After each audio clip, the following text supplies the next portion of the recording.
daydreams around the handsome and enigmatic Grange. He was tall and dark, with piercing eyes and a nicely tanned face. He'd been a major in the U.S. Army during the Iraq War, during which he'd done something unconventional and mustered out to avoid a general court-martial. His sister had committed suicide over a local man, people said. He was a survivor in the best sense of the word, and now he was working with the deposed Latin leader, Emilio Machado, to retake his country, Barrera, in the Amazon rainforest. Peg didn't know much about foreign places.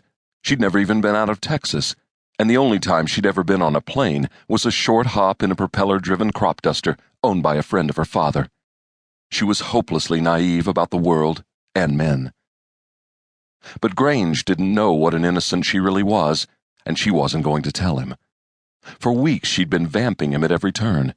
In a nice way, of course, but she was determined that if any woman in South Texas landed Grange, it was going to be herself. She didn't want him to form a bad opinion of her, of course. She just wanted him to fall so head over heels in love with her that he'd propose. She dreamed of living with him. Not that she didn't live with him now, but she worked for him.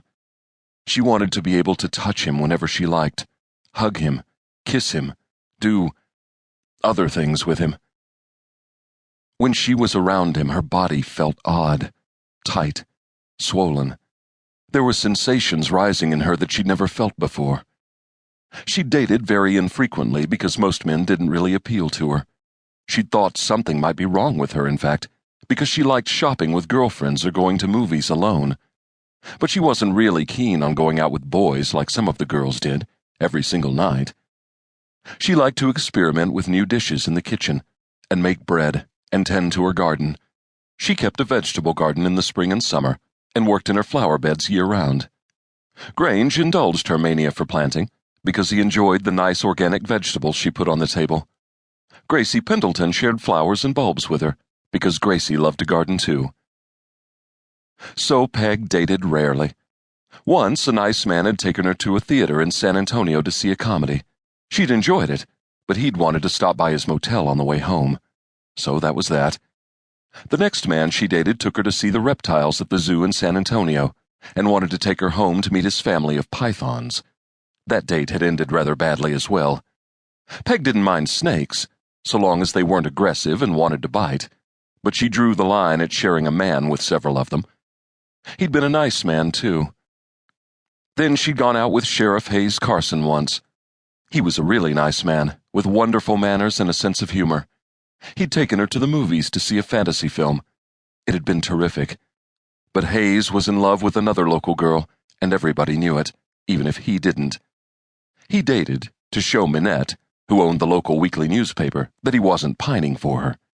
She bought it, but Peg didn't, and she wasn't about to fall in love with a man whose heart was elsewhere. After that, she'd stopped dating people, until her father accepted this job working for Grange. Peg had seen him around the ranch. She was fascinated by him. He rarely smiled, and he hardly ever talked to her. She knew about his military background, and that he was considered very intelligent. He spoke other languages, and he did odd jobs for Eb Scott, who owned and operated a counterterrorism school in Jacobsville, just up the road from Comanche Wells where Grange lived. Eb was an ex-mercenary, like a number of local men. Rumor was that a number of them had signed on with Emilio Machado to help him recover his government from the usurper who was putting innocent people in prison and torturing them. He sounded like a really bad sort, and she hoped the general would win. But her worry was about Grange heading up the invasion army. He was a soldier, and he'd been in the thick of battle in Iraq.